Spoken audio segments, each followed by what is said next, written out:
Good afternoon. I'm Slavica Jakelic. I am a faculty member, associate professor at Valparaiso University's Honors College, where I teach, among other things, religion, conflict, and peace building. I'm delighted to have the opportunity to be the moderator for this roundtable, which is entitled Peacebuilding and the Responsibility to Protect. We have 3 panelists today who will each speak for about 20 minutes, and then we will open the floor for questions and for discussion. The first speaker is Eliseo Mercado.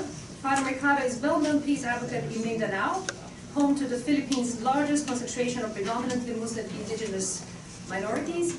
Among many roles he's played, he also chaired for 2 years the Independent Ceasefire Monitoring Committee of the Filipino government and the More Islamic Liberation Front. Currently, he is a senior policy advisor at the Institute for Autonomy and Governance, a public policy think tank based in Cotabato City. And he also serves as full professor at Notre Dame University Graduate School, Cotabato City, and San Beda University Graduate School of Law. Father Mercado.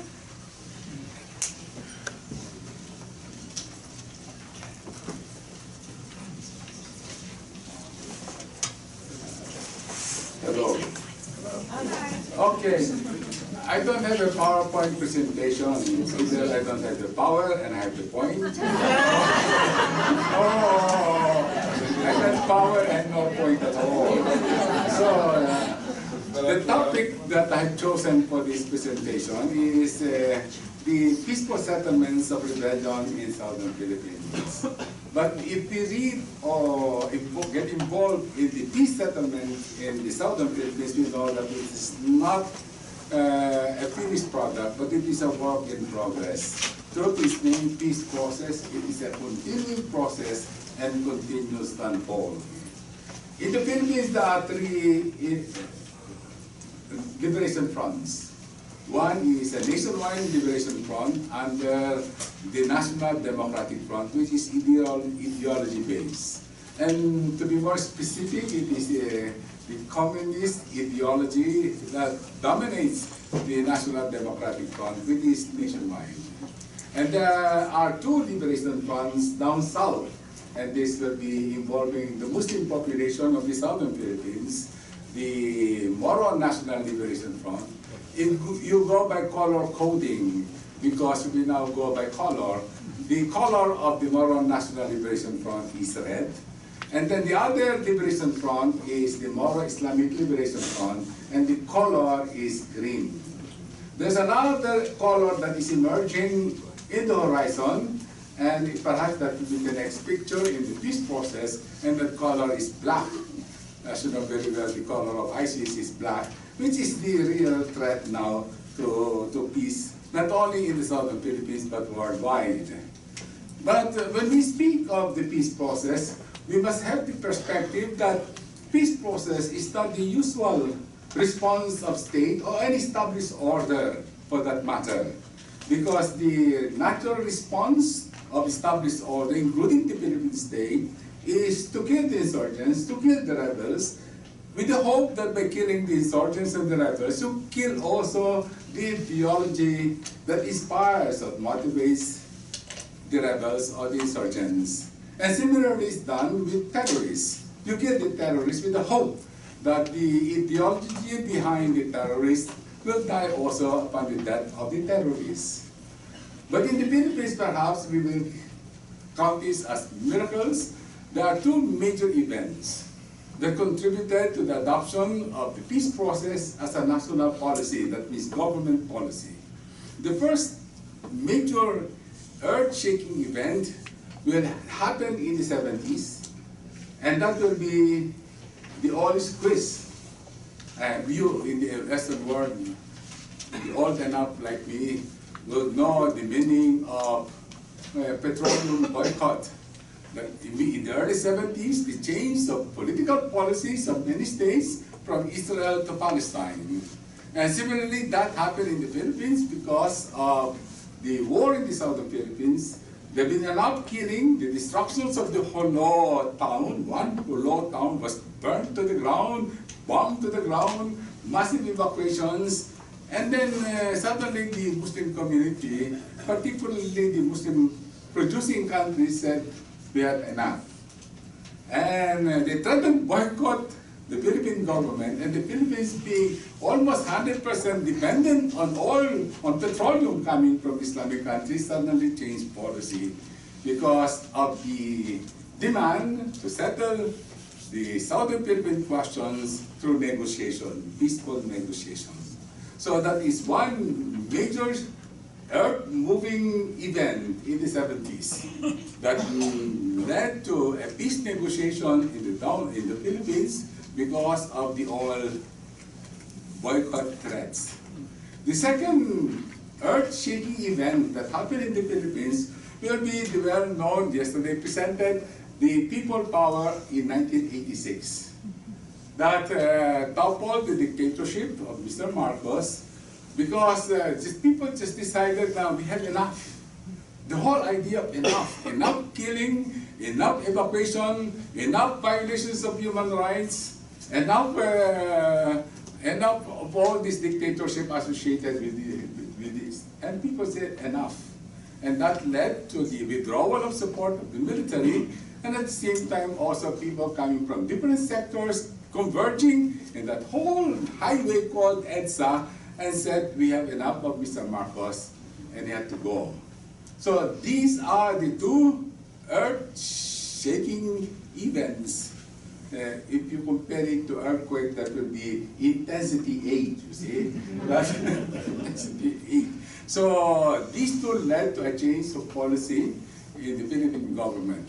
The first in the 70s that led to the settlement in 1976 called the Triple Agreement between the Philippine government and the Moro National Liberation Front, or color red. In the national scene, that will be the people power, that is well-known people power, toppling Mr. Marcos, installing Corazon Aquino as the new leader, with the new constitution that led also to the creation of the Peace Commission, and later on, during the time of President Ramos, further developed into the office of the President on the peace process. The creation of the Peace Commission, as well as the creation of the Presidential Advisor on the peace process, led to that historic consultation nationwide on the causes of insurgency in the Philippines, which will pave a way for the peace process. And many of us will consider the two events as a miracle, and perhaps faith-based, but not necessarily the first one Christian-based, but the first one will be Islamic, that the Muslim community will no longer tolerate violations of human rights, killing of their fellow Muslims in the southern Philippines, hence the demand and the imperative to negotiate peace through non-violence. And that means no longer should they fight in the battlefield, but negotiate the terms of peace in a negotiating table that led to the 1976 peace agreement. And later on, it will be further consolidated in the final peace agreement of 1996 under President Fidel V. Ramos, and that will be the front, the Moro National Liberation Front. So the second front, which is the Moro Islamic Liberation Front under President Benigno Aquino, made also settlement with the second front. The color is green in 2014, and finally legislated under this presidency and the creation of the fourth government experiment on self-rule or autonomy. This is the fourth experiments. So most probably what I'm going to narrate is, number one, it's a feeling, the solidarity, or the coming to the understanding that enough is enough. So it's coming again, the full circle coming back to the Philippines of the extrajudicial killing perhaps that we will hear tomorrow. You see, that you have enough of killing, you cannot divorce human rights with human life, and enough of violations of human rights. And your commitment to life and violations of life will be enough. And that happened in 1976, in 1996, 92 rather, 1992, and then it happened again in 2014, and hopefully it will happen again, that people will have that sense of enough, and people taking actions, not violent actions, but non-violent actions. EDSA is, they call it the National Highway, is an icon of people empowerment through non-violence, the convergence of many interests, simply to express that whole sentiment of enough is enough. So there had been a national consultations in 1972 simply to grapple with the causes of insurgency in the Philippines. No, you don't kill insurgents anymore. Because when you kill insurgents, you don't kill ideology with insurgents. And of course, the classical theories of insurgency were reaffirmed. That means poverty. Where at that time, when almost half, 40% of your population find themselves below poverty line, how can you speak of peace? When, say for example, people perceive that there has been injustice done to them in their own identity, in their own ancestral domain, in their relationship with the state, you cannot speak of peace. You see?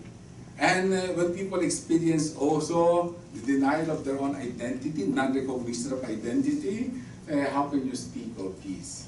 So with the enumerations in the national consultation participated by churches, because there were two major pillars of government in this national consultation, and this will be the Catholic Bishops' Conference of the Philippines, and the other pillar will be the National Council of the Churches of the Philippines, that means the Protestant churches together forming the National Council of Churches in the Philippines. The two pillars, including the ulama leaders of the Islamic faith, coming together and really make a serious attempt to grapple with the problem of insurgency. And this paved the way for a national consensus. You see, it's something very difficult to come out with a national consensus, and the national consensus will be what is now known as the 6 paths to peace. And government accepted this, and later on turned into a national policy. And to enumerate the 6 parts of peace that become national policy are the following. Number 1 is to implement social, economic, political reforms to address the root causes of insurgency and rebellion in the Philippines. Nationally, but particularly in the southern Philippines. That there will be serious commitment of government and all sectors to address the root causes of insurgency. The second also is that peace is not negotiated only between the rebels and government, but it needs a consensus building and empowerment and mobilizations of all stakeholders in the country. So it is inclusive of all, not exclusive only between rebels and Philippine government. And the third is that a belief and a consensus that no longer conflicts to be resolved in the battlefield, but rather work for peaceful, negotiated settlement with all liberation fronts. So the emphasis is in all. At that time, it was all peace talks with all the 11 fronts that I've enumerated. The National Democratic Front, the Moro National Liberation Front, the Moro Islamic Liberation Front, the military that consistently had a coup d'etat attempts, you see, to topple government. So it is a real dialogue and peace process with all liberation fronts, with no exclusions, and to come out with a peaceful, dignified, negotiated settlement, and that is number 3. And number 4 also is the commitment of government for reconciliation, reintegration, and of former combatants and civilian victims of the war. And the 5th is primarily in government, particularly in the South, the continued protection of civilians caught in the midst of armed conflict, reductions of violence in conflict areas, and the prevention and management of conflict. And the last one will be building and nurturing of climate of peace, including peace advocacy in all levels of education. So these are the 6 paths to peace that arrived after the consensus of 1992 of all sectors that the government will pursue. And it was turned into a government policy when the president issued, was a presidential issuance, Executive Order 371. And that is the issuance on the peace process that the Philippines adopted in negotiating with rebel fronts. One thing is to have a policy. Other thing is to implement the policy. So there is always a gap between theory and praxis. But this time around, it is not only the gap between theory and praxis, but there will also be gap in the understanding of theory. See? As well, this is true also in our biblical hermeneutics, you see. The varying degrees of understanding of the peace process, the varying degrees of the 6 paths to peace, and the stability of government also in maintaining policy, as well as implementing policy. It was negotiated during the time of President Ramos from 1992 to 1998. So then came another president, stability of government policy also, given when you have duly issued presidential decree as well as presidential order when it comes to peace policy, followed by Mr. Estrada that declared an all-out war in the year 2000, declaring war for all the liberation fronts in the southern Philippines. So what I'm simply saying is that there will be ups and downs in the whole peace process. There will be a lot of detours, you see, in the peace process, even with the clearly defined peace process and commitment to the peace process. But what is important is to stay the course, you see, especially for the non-state stakeholders, the civil society, the non-government organizations, churches, including churches, believers, to stay the course in terms of commitment to settlement of conflict through peaceful means. Yes, there will be a lot of turns and detours, but what is important is to stay the course. Today, we have what we call the 4th experiment, you see, in self-governance and autonomy, which is known as the Bangsamoro Autonomous Region in Muslim Mindanao, through the legislation in Congress, that is the Republic Act 11054, or the organic law for the Bangsamoro Autonomous Region in Muslim Mindanao. So the government for the Muslim Mindanao has been established, and there is a transition until 2022, and hopefully this will be a successful experiment. The first experiment under Marcos was considered lacking. The second experiment under Corazon Aquino, the first president after the dictatorship, was also assessed to be lacking. The third experiment, that is the autonomous region in Muslim Mindanao, the government itself said it is a failed experiment. And now we have the 4th experiment, the Bangsamoro Autonomous Region in Muslim Mindanao. Hopefully, prayerfully, and by staying course, it will be successful. And for the simple reason, I've been telling also people in Mindanao that if this 4th experiment will not be successful, the new flag emerging in the horizon is color black. So the color red was considered a failure. Hopefully the color green under the More Islamic Liberation Front will be just adequate and satisfactory, because failure to do so will mean the rise of the black flag in the horizon, and that will mean only the expansion of the terrorists, not only in the Philippines, but in the whole Southeast Asia. What is important perhaps is that when people ask me whether people do not tire with the peace process, you see, it is a long journey to peace, a long journey towards negotiation.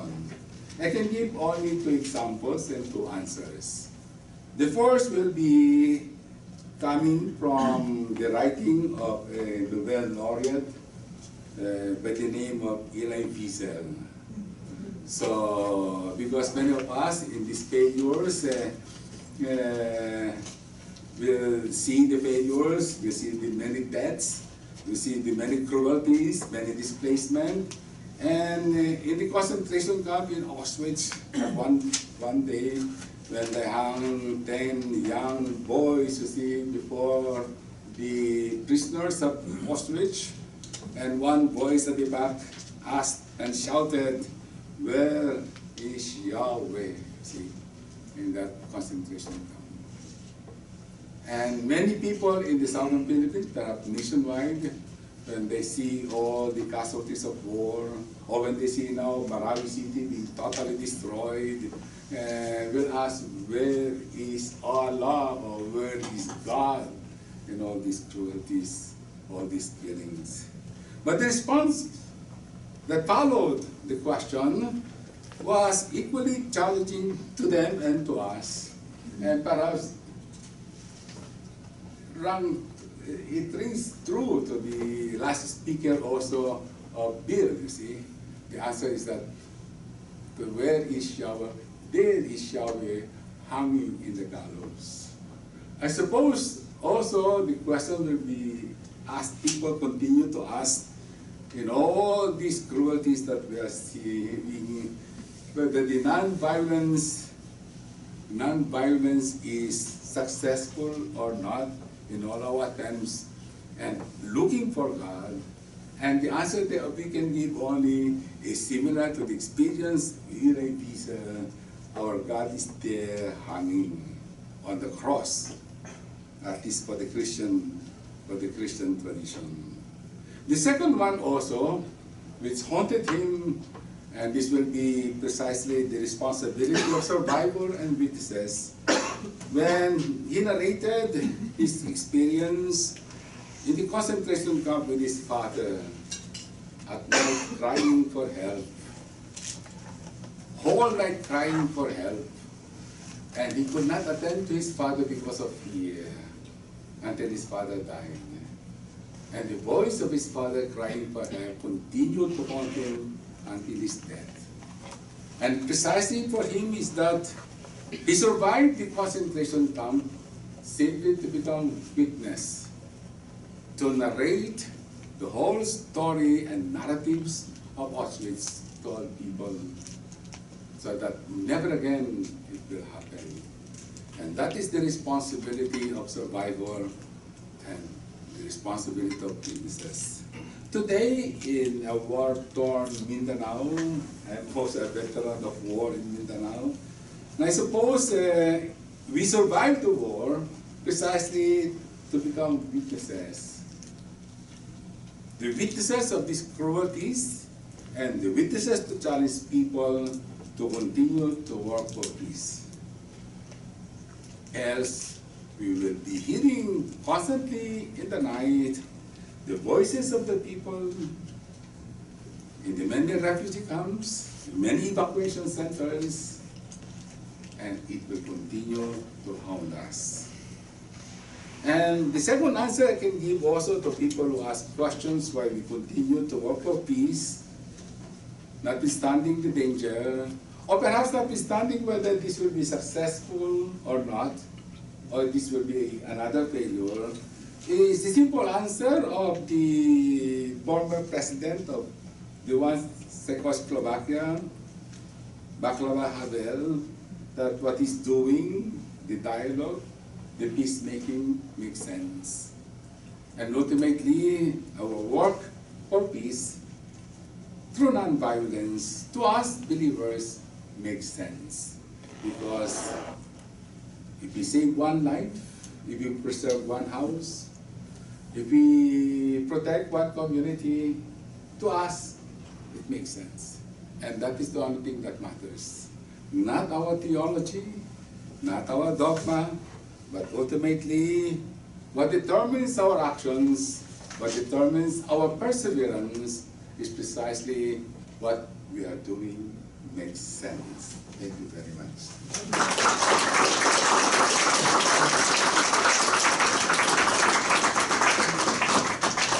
Thank you, Father Mercado. Our second speaker today is Michael Budde, who teaches Catholic Studies and Political Science at DePaul University, while also serving as a senior research professor in the Center for World Catholicism and Intercultural Theology. And I should also add a little prior that he's actually responsible for my connection to this center, because he invited me almost 10 years ago for one of these conferences. So I just want to say that, because that's where my connection with the center actually dates. His publication, many publications, include most recently book The Borders of Baptism, Identities, Allegiances, and the Church. The edited volume Beyond the Borders of Baptism, Catholicity, Allegiances, and Lived Identities, and the co-edited volume entitled Witness of the Body, The Past, Present, and Future of Christian Martyrdom. Professor Budde.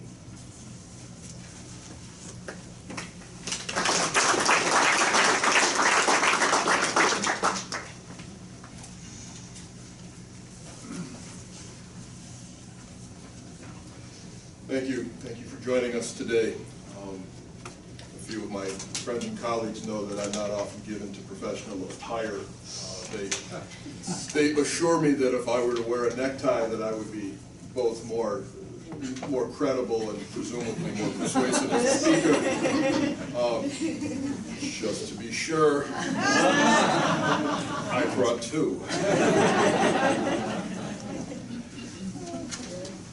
The title of my remarks this afternoon is called Killing with Kindness. Can a Plague Cure a Plague? The subtitle comes from Father Daniel Berrigan, the Jesuit priest, who once said, quote, "A revolution is interesting to the extent that it avoids, like the plague it promised to heal." The world's been a mess for so long that it's understandable if you missed or have forgotten about one atrocity among others. On November 27th, a report was made public. It spoke of the near-complete slaughter of a religious minority population yet again in the Middle East. These civilians had been attacked and plundered wholesale, and as one account summarized, many had been brutally murdered. Others had been taken prisoner and carried off into captivity. These atrocities were designed to horrify and frighten people worldwide. The report continues. When they feel like inflicting a truly painful death on some, they pierce their navels, pull out the ends of their intestines, tie them to a pole, and whip them until, with their bowels all pulled out, they fall lifeless to the ground. For other victims, the attackers see if they can manage to hack off their heads with one blow. The report continued by describing the appalling treatment of women with sexual assaults practiced on a large scale. Massive human rights violations, ethnic cleansing underway, the systematic use of rape and torture against civilians. In the face of crimes against humanity like these, the question of humanitarian intervention arises. Whether to send soldiers into lands controlled nominally by another sovereign to put a stop to wholesale slaughter as quickly as possible.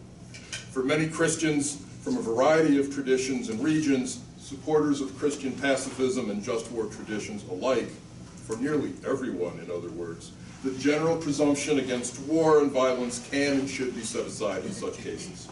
In such extreme circumstances, the protection of the innocent trumps the sovereignty of states under international law, as well as the explicit prohibition on killing found in the gospel accounts of Jesus.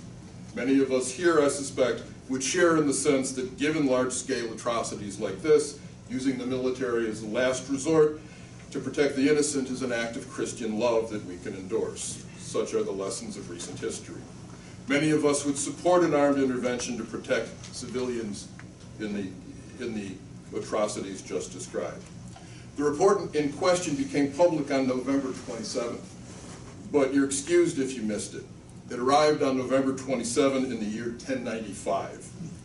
In this case, support for humanitarian intervention endorsed the First Crusade, which sent a force of 80,000 people to rescue persons being killed and endangered by Turkish soldiers as they engaged in conquest throughout what is now known as the Middle East. You may or may not find yourself endorsing the affirmation of Deus Vult, God wills it, that issued from the crowd that heard Pope Urban II call for this rescue mission. You may or may not be encouraged by the Pope's response back to them. Quote, "Let that be a war cry for you in battle because it came from God. When you mass together to attack the enemy, this cry sent by God will be the cry of all. God wills it, God wills it." I start with the Crusades not to complicate matters beyond clarity, but to remind us all that as Christians we have been here before. Amid the contemporary debates about using force to protect the innocent, to set aside that sense of following Jesus being incompatible with being a killer, it is important to provide a larger context than one beholden to the urgency and immediacy of contemporary examples and imperatives. And I start with this example not to impugn the intentions of those among my brothers and sisters whose Christian convictions lead them to support the constellation of practices and norms now known as the responsibility to protect, often shorthanded as R2P. And it's also certainly not the case to agree with killers at Al-Qaeda and Boko Haram that by definition any military move against them constitutes another crusade or war of Christian military aggression. And I start here, as I said, to remind us that we've been here before. I'll spare you the background on the development of R2P doctrine and advocacy, which seems to be a requisite part of many presentations in the field. Suffice to say that R2P is a set of norms as codified in international law in bodies including the United Nations, and they are about much more than the simple use of military force. Indeed, the architects of R2P went to great lengths to add a host of preventive measures and post-conflict policies to responses to atrocities across borders in an attempt to distance the new norms from what used to be called humanitarian intervention, an earlier set of ideas and practices now suffering from, at a minimum, serious public relation problems of various sorts. I take these distinctions seriously and appreciate the attempt to make the use of lethal force only one tool in the toolbox, and hopefully not the first one seized. These pre- and post-conflict imperatives are not without their own problems, but such is best left for another time. In brief, R2P is an idea adopted by the United Nations in 2005 that authorizes a variety of means, including military action, to protect populations from genocide, war crimes, ethnic cleansing, and crimes against humanity when the states in place are either unable or unwilling to do so. Instead, I will focus on how Christians, as members of the body of Christ, as Christians in other words, ought to think and act in response to calls for the use of lethal force to protect persons being victimized or threatened with large-scale crimes against humanity. Many of the normative and descriptive assumptions attendant to R2P are reflected in and have been taken up by some significant emerging Christian theological frameworks. These include schools of thought and practices under a variety of names that attempt to provide a theological exploration of humanitarian intervention and the responsibility to protect. I take these approaches seriously, both because I know the people developing them are persons of goodwill and because they are serious attempts to think Christianly about the difficult issues involved in using lethal force to protect innocent communities around the world. In a sense, these attempts often represent an attempt to apply a stringent version of just war theory to moves to prevent or stop crimes against humanity where states in place are unable or unwilling to do so. I'm also aware that some scholars argue for a disconnect or an incompatibility between just war theory and this emerging norm of R2P. I respect those who have developed these theological defenses of the responsibility to protect, but I do not endorse their conclusions. As much as I want to find ways to fit some measure of lethal means into the Christian love due to neighbors and to enemies, I do not believe such should be done. Persons like me who insist that Jesus meant what he said in places like the Sermon on the Mount, that Christians shouldn't kill people even in a good cause, are generally regarded as unrealistic, detached from the realities of suffering and oppression in the world, and putting abstract principle and purity over flesh and blood needs of the most vulnerable people in society, leaving them to the wolves, in other words. One needs a bracing dose of realism grounded in the experience of at-risk others, lest abstract principle lead to the death of others. I take such claims seriously, to say the least. But in that spirit, let me start with a few realistic assertions that for reasons of time, I am only able to offer rather than defend. Here's some realism to consider. State actors, those whom we hope will listen to our talk about the ethical uses of military force before, during, and after times of crisis, mostly don't give a damn about our ethics when the chips are down. Christian or semi-Christian ethics might be a public relations card they can play when doing so in relatively low-cost circumstances, but when it becomes too costly, ethical niceties often go the way of innocent civilians in Dresden, Nagasaki, Tokyo, and the rice paddies of Vietnam. If you have doubts, read Nick Turse's book, Kill Anything That Moves, for one set of cases. The distinctions and discriminations made by Christians do not and will not materially shift the decisions made by persons engaged in military invasions. Theologians may call for high-risk approaches to war-making that aim to minimize non-combatant deaths, for example, but these have been and will be overruled when the cost to interveners threaten to exceed a fairly limited threshold or if one's comrades in arms are endangered. Another bit of realism I would offer. Military adventures, including those conducted under R2P auspices, will happen whether or not Christian leaders decide so. Christianity hasn't been able to stop powerful countries from going to war in many centuries, some minor borders disputes notwithstanding, and humanitarian interventions won't be launched or prevented to placate the demands of the churches. We have next to no influence in these arenas. To think otherwise is delusional. Whatever notions of justice, punishment, or compassion might be practiced by state actors in this arena do not need and do not use, in certain circumstances, they do not mostly need our approval or our grounding. In this area, as in others, it's clear that the Christian tradition adds nothing much that secular states seem to need in conducting their business. Third, whatever gains have been made in the area of gospel nonviolence in the last century, the delegitimation of war as an acceptable and ordinary part of statecraft, opposition to some classes of tactics and weapons, the acceptance of conscientious objection, the elevation of Christian pacifism as a defensible position in the church, and whatever else one hopes to see advanced in the future, all of these modest gains in gospel nonviolence may well be wiped out should Christians endorse the use of killing in the limited and constrained context defined in R2P and its theological cousins. The world will certainly see more wars in the years ahead as environmental collapse, mass expulsions of people, resource scarcities, and the like press upon state actors worldwide. Military experts are building such assumptions already into their strategic plans. Several of these wars, if not most, will come labeled under R2P auspices, inasmuch as such may be easier to sell to domestic and international audiences rather than the more pedestrian wars for water, oil, or land. What looks like rare cases today may well become more common in the future. Should it sign on to these ventures, the church will again be tarred with the brush of religiously sanctioned killing, and the gospel will be shown to be a sham yet again. R2P and its theological cousins, another offering of sort of another vision of realism thought here. R2P and its theological cousins presuppose the moral significance of scale. There is some magnitude of suffering and death sufficient to impel Christians to set aside his or her qualms about killing.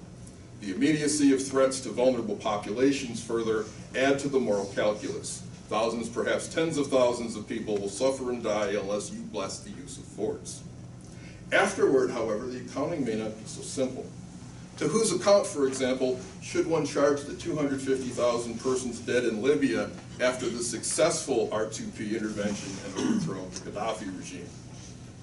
Further, if protecting the vulnerable is the path by which the church takes up arms, it may also be the path that leads to a renewed militarization of Christianity and more weaponized religion in the world. How does the moral calculus shift if the casualty count includes not only those at risk, unless Christians killed to save them, but also those killed in later wars that the church was powerless to resist, having already conceded the point to secular actors? Who will speak for those killed in later wars who may have been spared had the church not lost its moral credibility by blessing the kinder, gentler forms of war promised by R2P. Okay? There will always be actors and institutions that build some semblance of order using violence and coercion, but nowhere in the New Testament does it say that Christians have to help build or enhance the formal institutions of violent order keeping. Neither Romans 13, nor 1 Peter chapter 2, nor any of the others usually cited. Lethality-based order in the world is like the weather. It's going to be here whether or not you like it, and sometimes, like a rainstorm that generates a flood which can renew the soil, sometimes some good can come of it by the grace of God. It doesn't follow, however, that Christians are under an obligation to make the flooding more powerful or to wash away one's enemies just because these things sometimes happen on their own.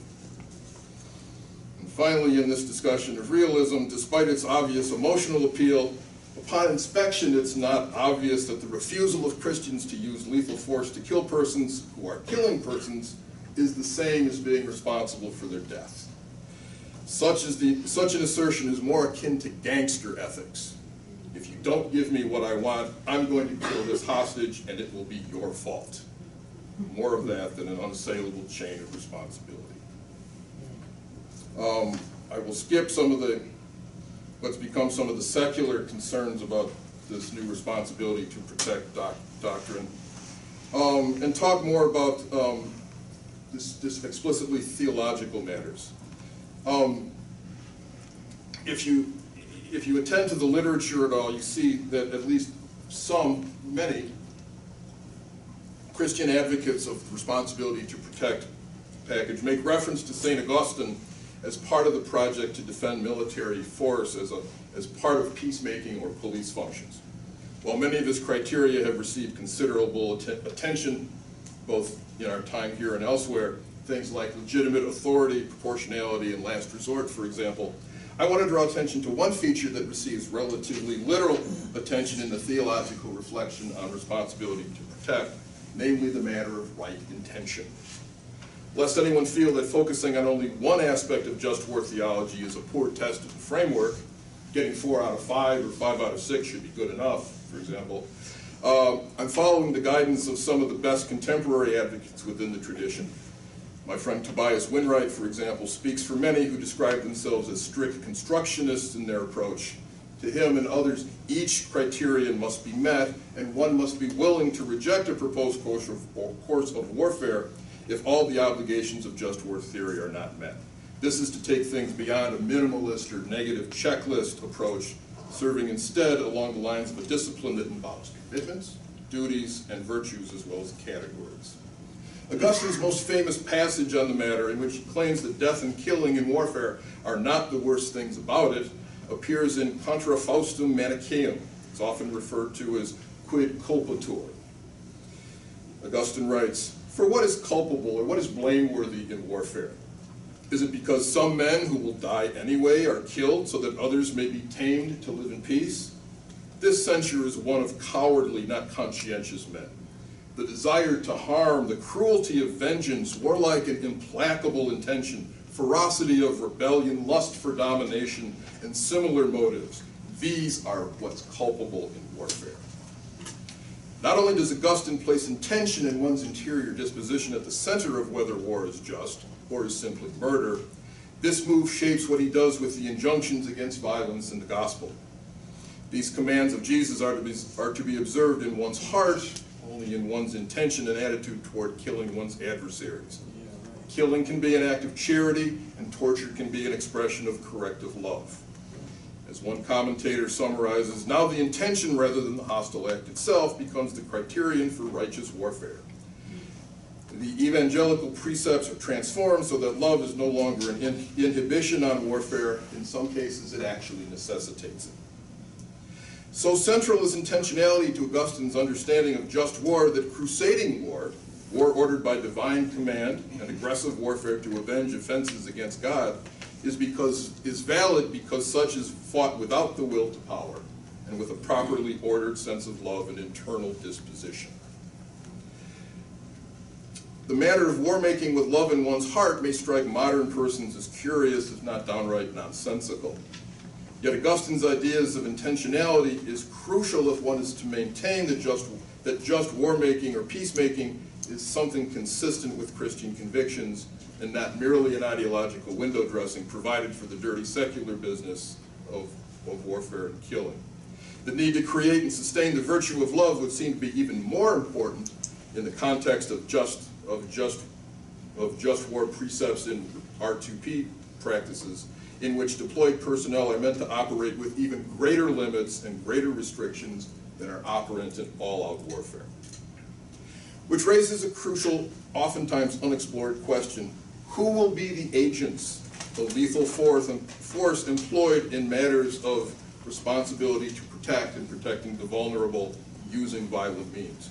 What institutions will provide the agents, and how have they been trained, socialized, and formed into the attitudes, dispositions, and convictions necessary to be efficient soldiers?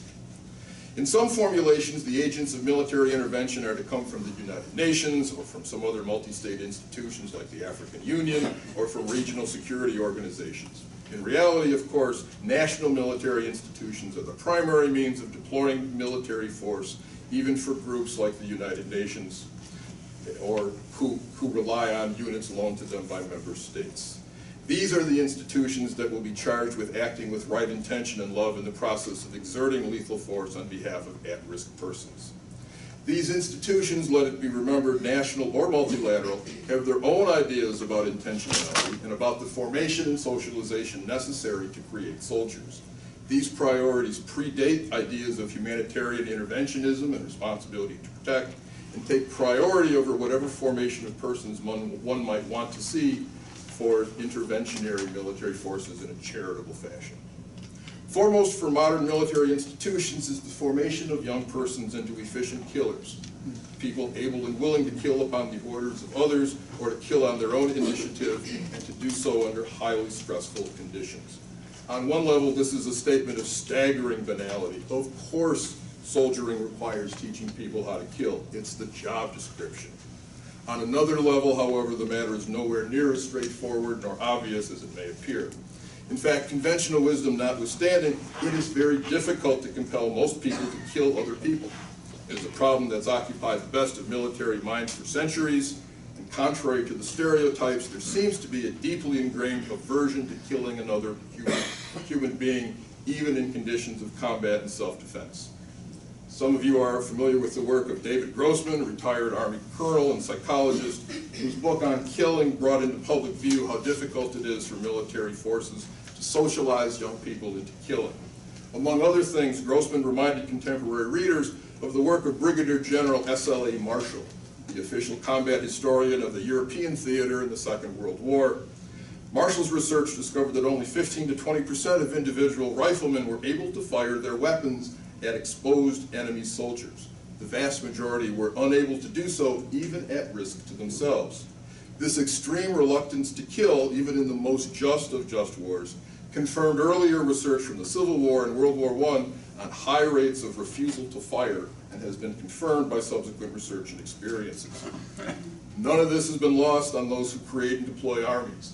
The cross-cultural aversion to militarized killing is a problem to be solved, an obstacle to state action and ambition around the world. Starting in 1946, the United States Army led the way in pioneering new approaches to military formation and socialization designed especially to overcome this aversion. These new approaches are constantly evaluated and refined, adjusted and abandoned as needed, all with the aim of solving the problems seen in World War II of soldiers' reluctance to kill. It's a fascinating topic, but one that can be summarized as involving more intensive psychological de- and reconstruction of recruits, taking apart the sense of self and replacing with loyalty to the military and especially to one small unit. Systematic indoctrination in what many participants describe as dehumanization of others and a hyper-masculinity that generates sexual predation, including among male and female recruits alike, as well as a profound disdain for civilian life and culture as weak, corrupted, and unworthy of the virtuous service of soldiers. These processes of formation begin in basic training, are sustained in military culture, and deepen for those undergoing specialized training, elite forces of various sorts. The literature is extensive, and the personal testimonies from those who have experienced it are extensive, even as a powerful code of silence discourages sharing with outsiders the nature and depth of the dehumanization necessary to make modern soldiers. From physical brutalization and sleep-deprived exertions to countless repetitive drills, complete with racist and sexist cadences, invectives, and insider-outsider language, combat conducted while using powerful stimulants and psychotropic drugs, modern soldier is different from the romanticized citizen soldiers of Hollywood films and July 4th parades. A sampler, this comes from Matt Young, a young Marine Corps veteran who served in the recent wars in Asia. Young wrote, the Marines have how to become a man 101 down to a science. My fellow recruits and I suffered together. We were given a common language that sought to bond us, ensconce us in groupthink, and separate us from the outside. We weren't allowed in the civilian world without a partner to watch our backs, a battle buddy. We were at war even at home. We were never alone. I had more fathers than I knew what to do with. The result of all this, according to Young, the infantry taught us to use language like Haji and raghead and target and towelhead to dehumanize not just enemy combatants, but every Iraqi and Arab person we encountered. We screamed kill for every repetition of cadence during stretching exercises and calisthenics. 1 kill, 2 kill, 3 kill. I don't shout well. To make the thought of killing commonplace. Our senior Marines joked about raping Iraqi women, so we did too. They called Iraqi children terrorists in training and meant it, so did we. I developed ethnocentric thoughts that I shared without shame. I'd only been a Marine 8 months before my first deployment, but by then I was no longer a quiet, lost, empathetic kid. I was bloodthirsty. I wanted to kill. With widespread reports of military personnel raping, abusing, mutilating, and killing civilians in conflict zones around the world, involving armed forces from rich and poor countries alike, military leaders in general have attempted to blame so-called bad apples for such behavior. One recent study from 2 military psychologists supportive of the enterprise concludes, alas, that, quote, most violations of the law of war cannot be traced conveniently back to some pre-existing psychological or physical pathology among isolated soldiers. Important for the purposes of my argument, the authors of this study suggest that it is the dehumanization of military training combined with, quote, asymmetric conflicts involving insurgencies and unconventional warfare, end quote, that put troops at high risk of committing atrocities. Asymmetric conflicts, of course, are precisely the conditions in which responsibility to protect doctrine comes into play. We're talking about powerful countries invading or intervening in substantially weaker ones. The African Union will not be sending troops to Chicago to protect African American citizens. These same experts on the psychological costs of dehumanization offer a telling admission relevant to precisely what one agrees to once one buys into the larger process.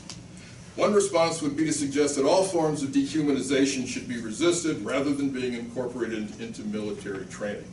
However, this view is also problematic for anyone who is not a pacifist.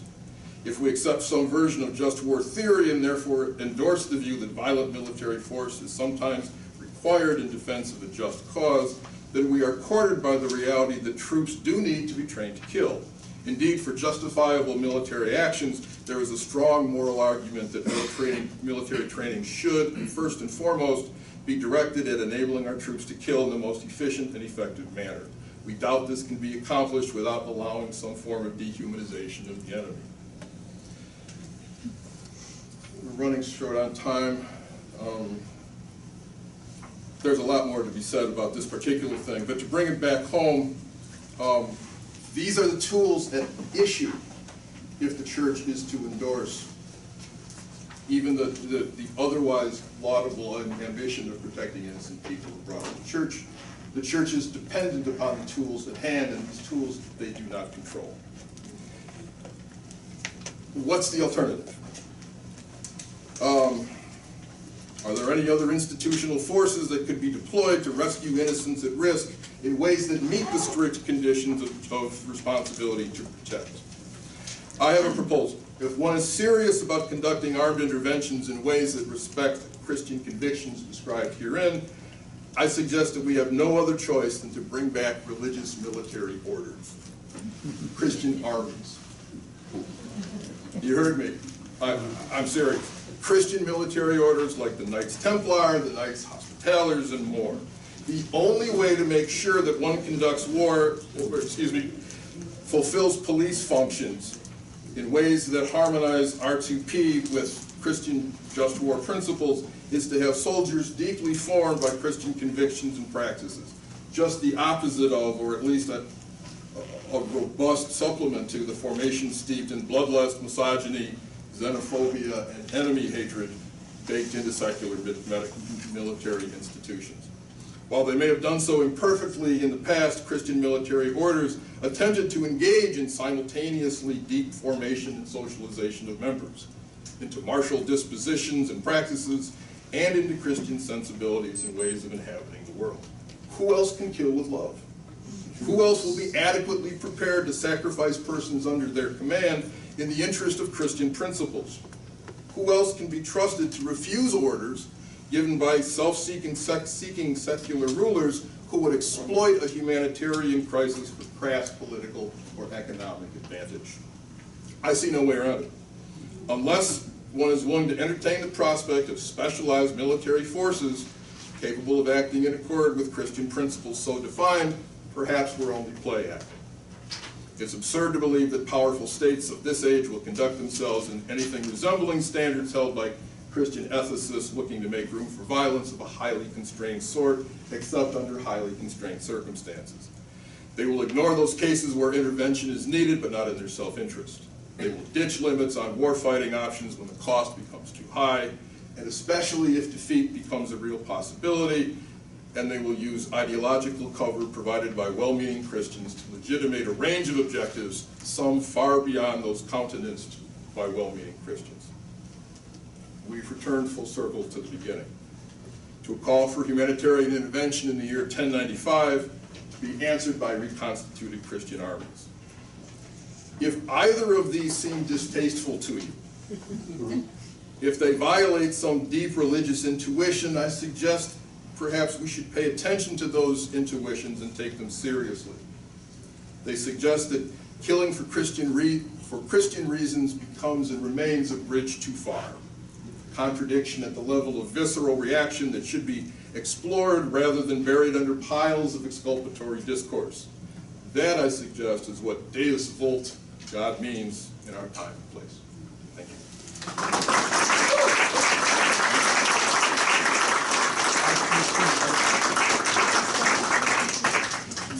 Thank you, Michael.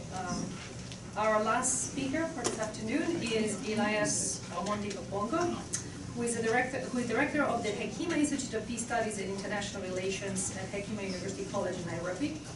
He's a peace practitioner and conflict analyst and holds a PhD in peace conflict studies from the University of Bradford, UK, as well as his master's degrees in international peace studies from the University of Notre Dame.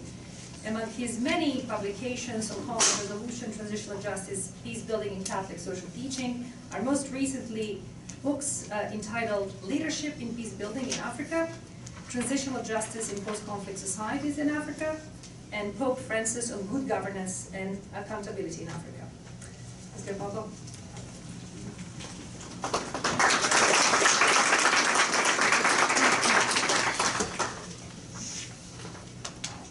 I think Eliseo has taken the first part of my talk and Michael the other half.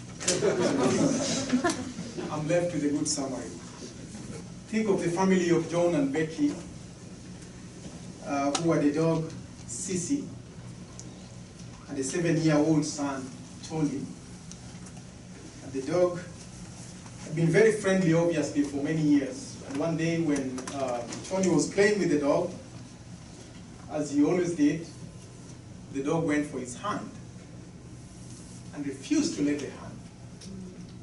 I started bleeding and crying, and the mother came, and if you're the mother, what will you do? Will you hit the dog? Will you kill him? And if the dog lets go the son, will you still keep it? I leave you with that thought. And the second is an African saying from Nigeria, that says that when the leader of the hunters walks too far ahead of the group of hunters, is likely to end up with an arrow on his buttocks. In these situations, when we're talking about responsibility to protect and looking at theological reflection and also socio-political aspects of responsibility to protect, we are questioning the extent to which we can actually be comfortable, just as Michael has already explained to us, with the discourse of nonviolence. And so, let me take you back here. I'll be talking about the Democratic Republic of Congo and South Sudan, and some of the challenges that the church has faced in just trying to attempt nonviolence in these situations, but at the same time, the attempts by the African Union and the UN for humanitarian intervention, and how far could you go in situations of very vulnerable and fragile states like these two. The UN and the African Union, these are the two countries with one of the largest UN peacekeeping forces, which were authorized by the UN Security Council for Humanitarian Intervention. Congo has about 18,000 UN military forces, and South Sudan close to 12,000. And these are again two countries with largest displacement and close to 2 to 3 million deaths that have occurred from these particular conflicts. Contrary to many beliefs, the conflicts in Africa have gone down largely due to quite a number of interventions. So there's something positive there. If you look at what's on your right, on your left there is the 90s. What's in red were the countries which were in war and conflict. But then in the 2010s, that has gone down significantly to just about 5 or 6 countries. And most affected currently Central African Republic, that we heard about yesterday, South Sudan, Ivory Coast only to some extent, and Mali, but also Somalia and South Sudan. Many reasons can be explained as causes of these particular conflicts, whether you're talking of flawed democracies and employment, but even much more importantly is the proliferation of small arms and the militarization of conflicts. And most of these are inter-ethnic or sectarian kinds of violence with multiple militia groups. When we talk of state fragility, there's a study we did in 9 countries looking at state fragility and proliferation of small arms. And this was funded by the African Development Bank that defines state fragility as low capacity and poor state performance with respect to security and development. When a state fails to meet these 3 particular deliverables, 1, its authority is diminished, particularly when we assess the functionality and effectiveness of its existing laws. And then 2 is the capacity, that is assessment of the extent to which the government can provide the basic entitlement. And then 3, its legitimacy. And its own legitimacy could be taken over by some of the military groups or militia groups or external forces that are engaged in these particular activities. So we use the SEL as our theoretical framework to understand that, but also link that to rapid proliferation of arms in these 9 countries, but today we're talking about these 2. Congo with close to 920,000 arms in the hands of civilians. And South Sudan, 1.2 million arms in the hands of civilians. Chasing the US, which has obviously 346 million small arms in the hands of civilians. Now, conceptualizing the responsibility to protect. Well, I don't need to get into much detail because Michael has already explained that. During post-election violence in Kenya, we were talking about the third chick. No, this was related to religious extremism and violence. We had a number of terrorism activities, attacks on the malls in 2015, and a recent one, another hotel was attacked, Dusit too, and Christians began to talk about the third cheek theology. They said, Jesus said, if they slap you on the right cheek, turn the left cheek. But if you get a third slap, which other cheek do you turn to? You have no third cheek. So the third cheek theology was much more in relation to self-defense. That when does it stop? When does this constant attacks and provocation stop? And I think the principle of responsibility to protect is more or less in line with St. Augustine's theory of just war, when he says it shouldn't just be to defend oneself, but it should be much more exterior, to defend the neighbor. So the responsibility to protect is a certain obligation that is called on us to do something when large population is under threat either of violence or is already experiencing violence and something needs to be done. Many military interventions and even the R2P application in the few countries that we've seen, particularly the most recent in Libya, we haven't really marked any particular success. In Afghanistan or in Iraq, and just recently the US, after so many years in these particular countries, is now in dialogue with the Taliban. And with all the sophistication of military equipment that the US will have, they've not succeeded to bring down the Taliban. So in other words, we need to question the extent to which even the R2P can be applied successfully, because Libya is in worse off situation than it was in the Gaddafi period. And just 2 weeks ago, another war again broke out, which is leading towards Tripoli. Nonviolence, yes, these are the neighbors of South Sudan and Democratic Republic of Congo. This is the most recent successful nonviolent activity, which was in Sudan, if you recall, just 2 weeks ago. And since December, it began with a demonstration of the increment in prices of oil and bread. And bread is a staple food in Sudan. Remember, Sudan used to be one country, and then they split in 2011, so we have South Sudan and we have Sudan. So we're talking of the Sudan.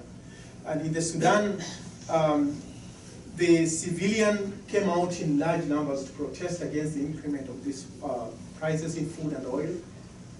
And this picked the momentum with the Sudan professionals really mobilizing and organizing people so well.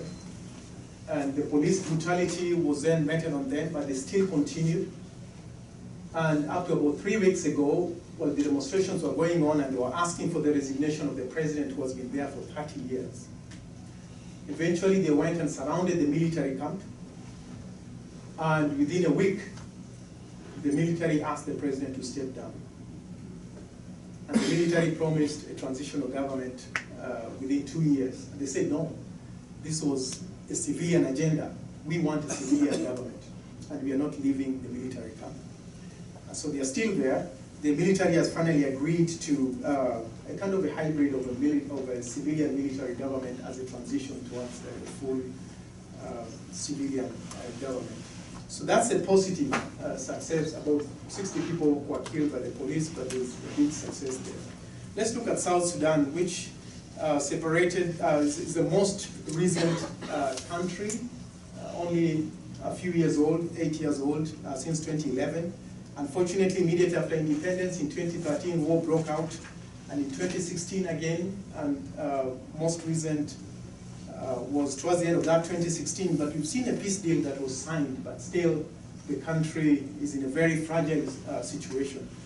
It's fragmented into so many militia groups, most of them very young kids, between the age of 12 and 25, in these military groups, with large supply of arms from being supplied externally from either former Soviet Union countries or also China and Russia. A lot of this conflict has been largely due to political competition between the protagonists, the vice president and his own assistant, and between the two large ethnic groups, the Nuer and the Dinkas. So the United Nations with the African Union approved a military intervention in Sudan, in South Sudan rather, in 1996. Resolution 1996, and that was in July of 2011, with about 11,000 military and 1,173 police. They had a very clear objective, but up to now these objectives have not been met, including stabilizing the country, ensuring security and success of implementation of the peace process. In our research, we found out that insecurity was one of the most important element that was identified as a key issue of concern, because the country is literally paralyzed without proper security, largely due to multiplication of these militia groups. A number of peace attempts, and the Catholic bishops and the National Council of Christian Churches have been speaking strongly in support of the peace agreement and expressing their own frustrations that things are really not moving the way they should. And the bishop said, despite our calls to all parties, factions, and individuals to stop the war, nevertheless, killing, raping, and looting, displacements, attacks on churches, and destruction of property continue all over the country. And so, through the lobby of quite a number of religious institutions, the Church of England, and also the Catholic Church in Sudan, in South Sudan, the Pope agreed with the Church of England to invite the two leaders, the two protagonists, Salva Kiir, the president, and his former deputy, Riek Machar, to the Vatican. This was the peace agreement in Addis Ababa in September of 2018, followed thereafter just a few weeks ago with the Pope's invitation for a retreat of these two leaders. And this is what the Pope had to say, I express my heartfelt hope that hostilities will finally cease and that the armistice will be respected, that political and ethnic divisions will be surmounted, and that there will be a lasting peace for the common good of all those citizens who dream of beginning to build the nation. The peace agreement had quite a number of timetables that were meant to be met, but those have not been met to this day. They were supposed to have been completed by the 12th of May this particular month. There have been a lot of effort, and the two leaders have been brought again to Addis Ababa this week to negotiate for peace. But the Pope kissed the feet of the president and also of the deputy and the wife of the former leader. And as you can see, it was not just the Catholics, we also had the Anglican bishops who were also represented. But this was a very strong gesture, in a sense, appeal to conscience, that hopefully this will end here. And we pray and hope that does happen. I'm calling it spiritual diplomatic approach to conflict intervention, which, as we heard yesterday from Sant'Egidio, also is one attempt to non-violence, the spiritual diplomatic approach, where you appeal strongly to conscience, to reflect, and even to instill certain guilt so that we move much more towards the desired change. Weighing together the diverse options for peaceful settlement of the issue. Let's look at the DRC, the Democratic Republic of Congo. A very rich country, just like South Sudan, which produces oil as well, but one of the richest in the world, yet among the poorest, fragmented into so many military groups. Large displacement, largely women and children that have been most affected by these kinds of displacement. Many have died in the process. So many young people that have been attracted to join these particular military groups. And as you can see, supply of arms is not a problem at all. Somehow, these countries, those who buy and sell arms will always find business in these particular countries. We did investigate the sources of arms, and this just makes it more complex. When you're trying to end a conflict where the ex-police are involved, the ex-military are involved, people involved in cattle rustling, foreigners, poachers, everybody has arms. And everybody wants a stake of that particular conflict. So it just makes it very, very complex when we are talking of a non-violence approach. So there was a lot of campaign by the Catholic Church and other civil society groups. The president that had been there for almost 20 years was being asked to step down because his term had come to an end, but he kept delaying and delaying. And the Catholic Church was very much engaged in a non-violent manner to push for change. And this just recently, last year.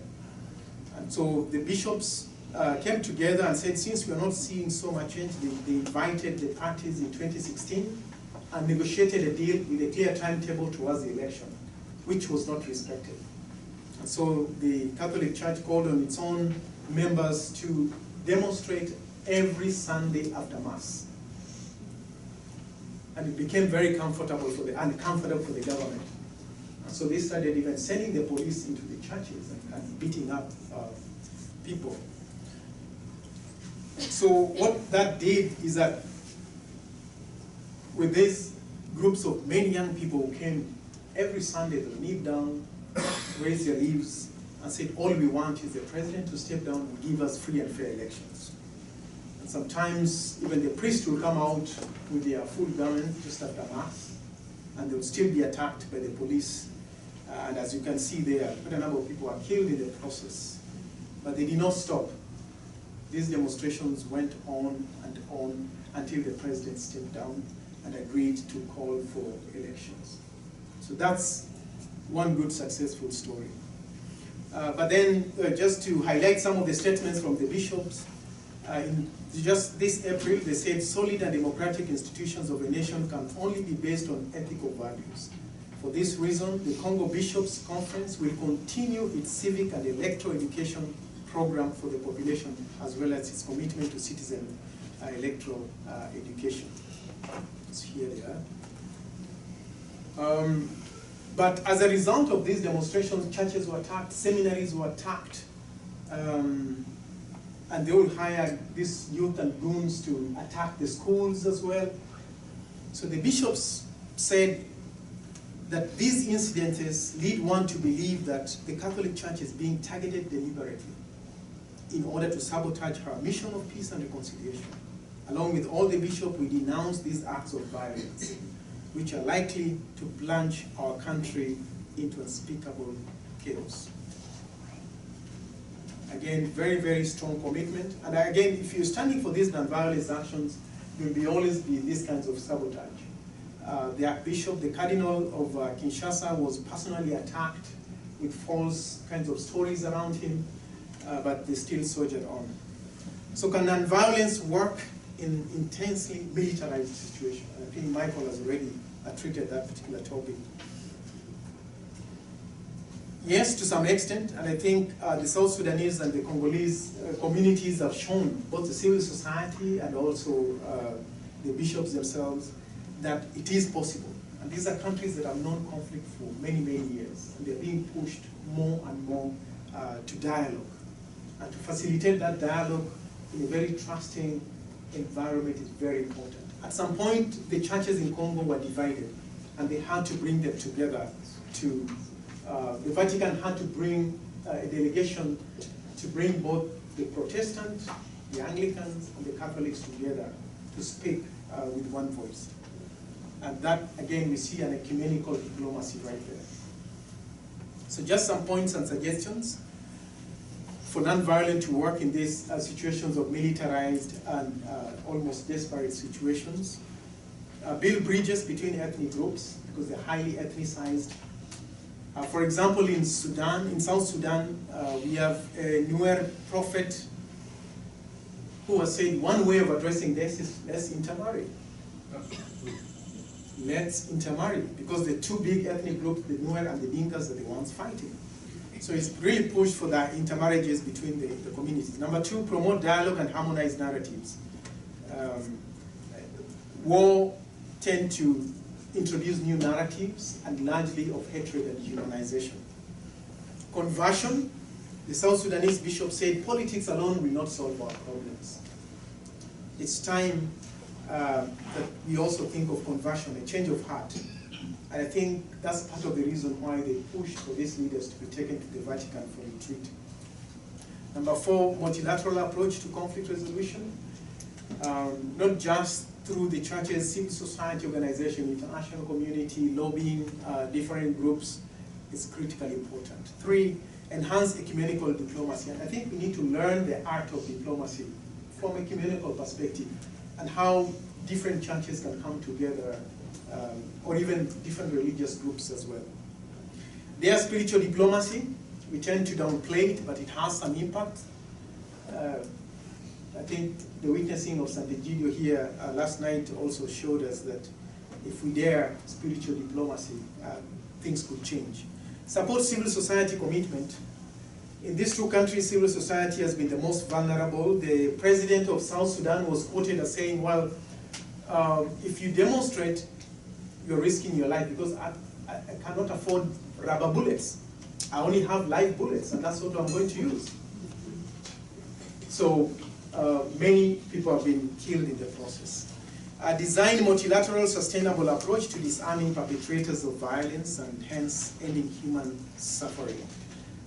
How do we then use some minimum level of force? Because in some situations we have to use minimum levels of force. In both of these countries, the UN military forces have been attacked by armed groups. In Congo, they had to change their mandate just from peacekeeping now to much more active self-defense. And it worked to some extent by forcefully disarming some of the militia group. So let me end by leaving you with this quote from Desmond Tutu, who says, if you're neutral in situations of injustice, you have chosen the side of the oppressor. If an elephant has its foot on the tail of a mouse, and you say that you're neutral, the mouse will not appreciate your neutrality. Thank you very much.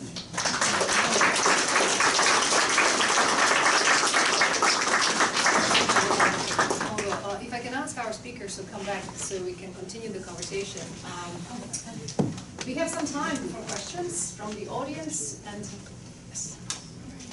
and I would like to ask you if you can come to the microphone, and if you can limit your questions just to one question. Focus, disciplined questions. There will be plenty of time for conversation, for stories, and sharing opinions after the conversation here ends, because there's an hour, I think, between this session and the next one. So please come to the microphone, speak directly to the microphone. We can actually capture that with the camera, and introduce yourself and ask any of the speakers any questions.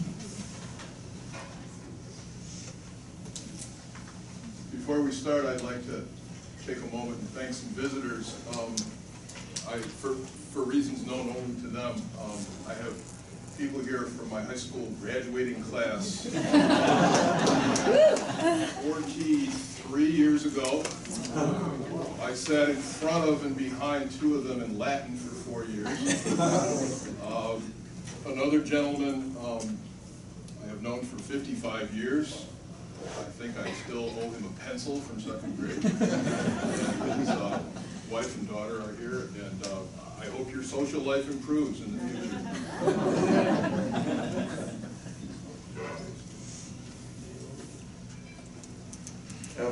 I just want to get you 2 to argue. Because not clearly, nonviolence. And you know, June, if you want to get in there, it would be a nice scrum, thinking the 3 of you arguing. But Elias, you defended the idea that sometimes use of force is necessary, and Mike, you were trying to throw water on that very idea. So I wonder if you might address each other's interventions. Thank you. I don't take issue with the assumption that under certain circumstances that violent interventions or use of military force is a more effective way to advance a whole number of goals in life, including laudable ones like protecting the innocent. I just think that that's not part of the vocation of Christianity. I think that the idea that as Christians, our calling is otherwise. I think had we time, we could talk more about some of the themes that Professor Kavanaugh floated and then rather timidly ran away from during the question. That the church is called to serve the world, but not on the world's terms. And that part of the absurdity of Christianity is that we have been given outrageous goals. We are to protect the weak. We are to help be, however imperfect, a taste of what God intends for all of creation to be, and we are to do all these things. But the means at our disposal have been fairly circumscribed. If you take even some of the New Testament accounts with a modicum of seriousness. The easiest way to get rid of poverty is to kill people, but we can't do that. The easiest way to protect the innocent is to kill the guilty. And we do that. It's part of a larger discussion and question that I think, as someone mentioned before, makes it imperative to separate questions of effectiveness. It's not an irrelevant theological category, but if it becomes determinative, we've learned nothing since Constantine. That becomes the trump card to which everything else has to conform. Not much of an argument for you, Bill. Sorry. I do agree as well that the norm should not be violence or use of force in whichever form. We're just looking at situations of extreme violence where the civilian lives are endangered. That we don't want to romanticize too much the non-violence perspective, but to say that in these situations we need to at least use minimum force to defend and protect lives.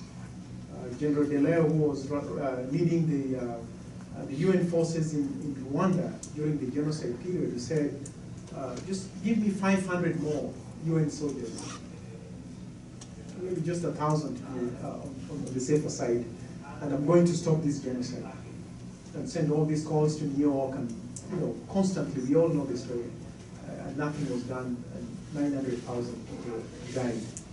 So in those situations of really extreme violence, we all agree that it's really important to go with very clear intentions of simply stopping the violence. What we've seen is that militarization of peace has not worked. Use of excess force of countering violence with violence has really not worked. If that worked, then the UN forces in Congo, 17,000 military forces costing billions of dollars, would have already brought peace in that country. But 20 years later, the same with South Sudan since 2011. With 12,000 military forces in their military camps, sometimes they've been attacked, but they've not been really successful in stabilizing the country. So violence just begets more violence, but we're talking about extreme situations for defense.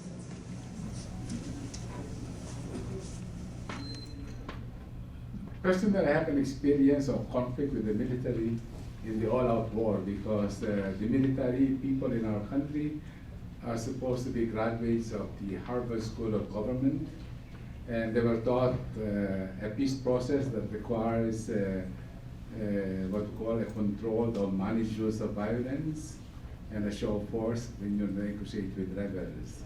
So I was then the chair of the ceasefire, and I confronted the military to stop the all-out war policy. And they told me that the peace process that they have learned in Harvard requires the use of limited violence, so avoid precisely violence, further violence. But I told the generals, of course, he's dead now, he committed suicide. He became a good friend of mine, and I told him that so long as you are the commander-in-chief, or rather the chief of staff of the armed forces, there will be no peace in the South. And that's the first thing that I told him. And the second is that whether you use violence or you don't, whether there will be an all-out war, you will end up sitting again in negotiating table. So, because it will end in a negotiating table, because war is not sustainable. So yes, you will be able to occupy all the MILF camps as they did, and they engage in raising flags in all the MILF camps. But when the president changed from President Estrada to Nuevo Arroyo, there was a complete change of policy from all-out war to all-out peace. Meaning, say, in conclusion, is that whether you use violence, limited or unlimited, you will end up also in a negotiating table. It is the only way to really settle conflict. It is no longer settled in battlefield. But however, as the examples of what we call maximum violence, as the case of Rwanda that was cited by Elias, the real question really is whether the extra 500 will make a difference, ultimately, you see. So in the final accounting, perhaps even 1,000 will not make a difference, whether it's in Bosnia or Herzegovina, or in Rwanda and Burundi, or perhaps in Southern Sudan. I spent a year, 6 months to 1 year in South Sudan during the whole negotiation, as well as in 2006, they had the Country Bishops Conference in the peace process, was an example in the Philippines. But right there, you know that it will be a no vote in the referendum of 2011. I went there immediately after the signing of the peace agreement, and I visited all the states to see the climate, whether people are willing to go for one Sudan or two Sudans. But the, what we call the woundedness, the traumas of the people of Southern Sudan would not open for a one Sudan alternative. And the death of John Garang really proclaims the unifications of South and Northern Sudan. Because Salva Kiir, including the Vice President, are really intended to have a separate Sudan. And the Bishops' Conference did not make also any positions in that particular vote to go for a unified Sudan, but rather a separate Southern Sudan. That's why we went back to Rome to report to our principals, the superior generals. Part of our conclusion is that it will be a separate Sudan, and that was in 2007 we made the report, because of the woundedness, the hurt, the violence in Southern Sudan inflicted by the North are so deep that they could not foresee any one Sudan. And you don't have a leader like Desmond Tutu in Southern Sudan to rally the people really for a unified Southern Sudan. And similarly also on the ethnic, because we visited also different states in Southern Sudan, we knew already the two major, the Dinka as well as the Nuer, who cannot come together. I don't know if this peace agreement and the use of force will do likewise. So my point is that even the use of force will not make any difference in a hopeless situation. I don't know whether it's a hopeless situation, but it is precisely perhaps this situation requires not more troops, but perhaps more of Desmond Tutu, you see, of challenging each one. So this time around, the Pope, as well as the Archbishop of Canterbury, are battling for a reconciliation of the Dinka as well as the Nuer, and including also the different tribes within Southern Sudan, and come up with a unified Southern Sudan. So it is precisely for that reason that I believe that the use of violence, even in a hopeless situation, would not make any difference. It's for that reason that perhaps you need more Desmond Tutu, you need more people are crucified on the base of the cross. I know it will be martyrdom, but ultimately that kind of thing is more sustainable than a Christology of the cross, you see, in violent situation will make a difference rather than more troops.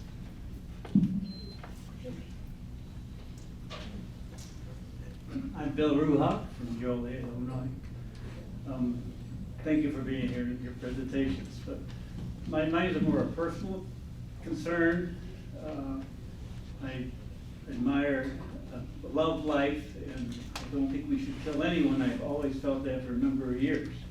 But, and the but comes back to Las Vegas about maybe 3 years ago. And then was up on the floor shooting innocent people all over, and I was struck with my own concern.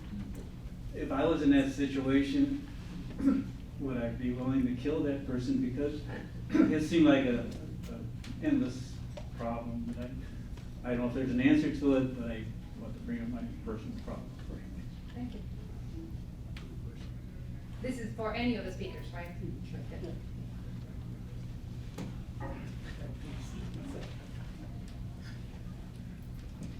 I think one thing that is usefully kept in mind when we talk about these tragic situations for which there's no good answer is that there's a matter of focusing or not confusing what you might think of as levels of analysis.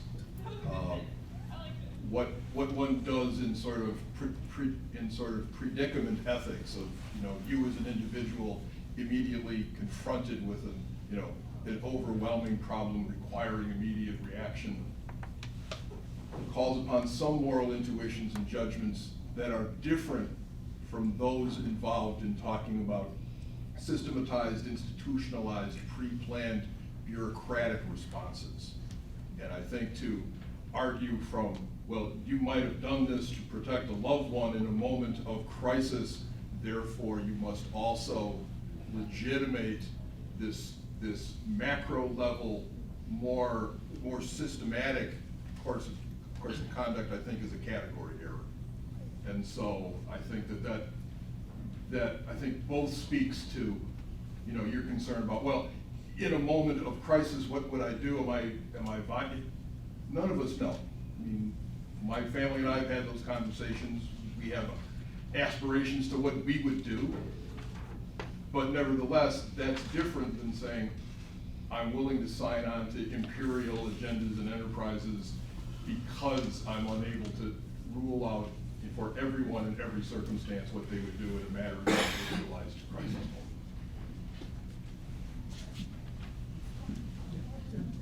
I think also in a number of pastoral letters, bishops have always said, or the church has made it very clear that we are not politicians and we may not have political solutions to all these situations, but we can provide moral guidance. And in that, it will be very difficult situation to immediately assume that disarming an aggressor wouldn't be to sort of a lesser evil in that particular situation, but not really the role of the church to justify that, other than the police force or whoever is responsible for that. But I guess it would be more than obvious in that situation that you're citing of Las Vegas to disarm the aggressor to save lives, I think, in whichever form. But I think mostly with minimum use of force as well. I would like to address that in a broader perspective, because the broader perspective is not focused on the aggressor, but rather focused on the availability or access to guns. So in many cases of genocide, even massacres, or even say, for example, the example that you cited, people view that now in a broader perspective of not making this accessible to people, especially with history of psychological cases, you see, rather than pointing it to the aggressor, because what you are now contemplating is a post-event, you see. So, but actually, a broader perspective is precisely now the whole lobby on banning guns or firearms, you see. So I will address it on that way. Similarly, also in situation of war, who makes the guns available, you see? Who sells the arms, you see? So I will address it in that broader perspective, because they don't produce the arms. They were provided with the arms, or they bought the arms. Who provided the resources? And who provided to make available the access of guns? So that will be a broader perspective, and the lobby will be on that. So rather on that particular aggressor or particular tribe.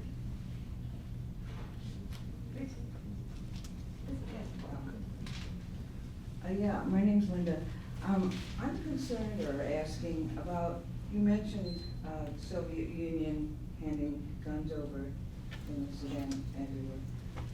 What about the United States and their involvement? The CIA, the FBI, the School of Americas, going everywhere. I mean, what I know, not a scholar, what I know of, going to countries, starting things, putting people in, dictators, power, taking them away, murdering, you know, it's a whole cycle. The United States is in there. Can you comment on that? Do you want to comment on that? In this study that we did in 9 countries, it was linking up proliferation of small arms, cattle rustling, poaching, and state fragility. And yes, the US was cited a number of times as being one of the major sources of arms, especially the lighter weapons that even the youth and younger people can use. Russia, China were equally cited. So I think whenever we're discussing the whole issue of conflicts and looking for solutions for these particular conflicts, I think we need to also create consciousness, especially within these countries where these arms are coming from, to lobby and to name and shame these particular companies that are making billions and billions of dollars from these arms. What we saw, for example, in Libya was that the US, the UK, France made very good deal of arms to Gaddafi, who had, in a sense, converted and closed all his nuclear projects. But what that meant is that immediate fall of Gaddafi also opened up all those armories to the rebels. And when the conflict was supposedly over, you had all these hired mercenaries with lots of most recent guns and ammunitions. And this ended up sweeping into neighboring countries, and particularly Mali, where another huge conflict erupted because they simply left Libya and went with these arms into Mali, and that conflict continues to this day. So I think it's one particular issue we are not addressing enough. Yeah, just the arms trade is big and it's a lot of money into it. I don't know if the examples that I've read in these countries, I lived in those countries when I was in the Middle East. So I know those situations pre, during, and after. So I don't know whether the questions of, say for example, Iraq, is it better off now, or is it than under Saddam Hussein? I was there before Saddam Hussein, so I live in Mosul, you see.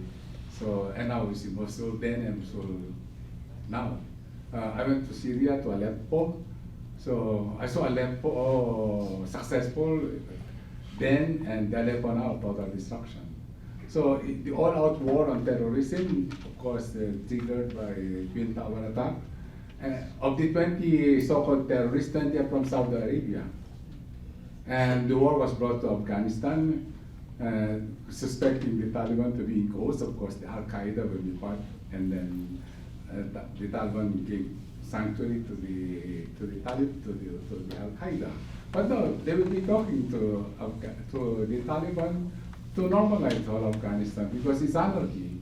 As it is an anarchy now in Iraq, they can even protect themselves within the green line. So similarly also it's an anarchy in Syria or anarchy in Libya. So I did study also in Libya myself, so I will know before, during, and after, you see. So my point only is that the use of force, the all-out war, even against terrorism, whether it will produce a better situation, better reality. So there's a use of force, or even this terrorism has deeper roots that we need to address, not necessarily with arms, you see, or regime change.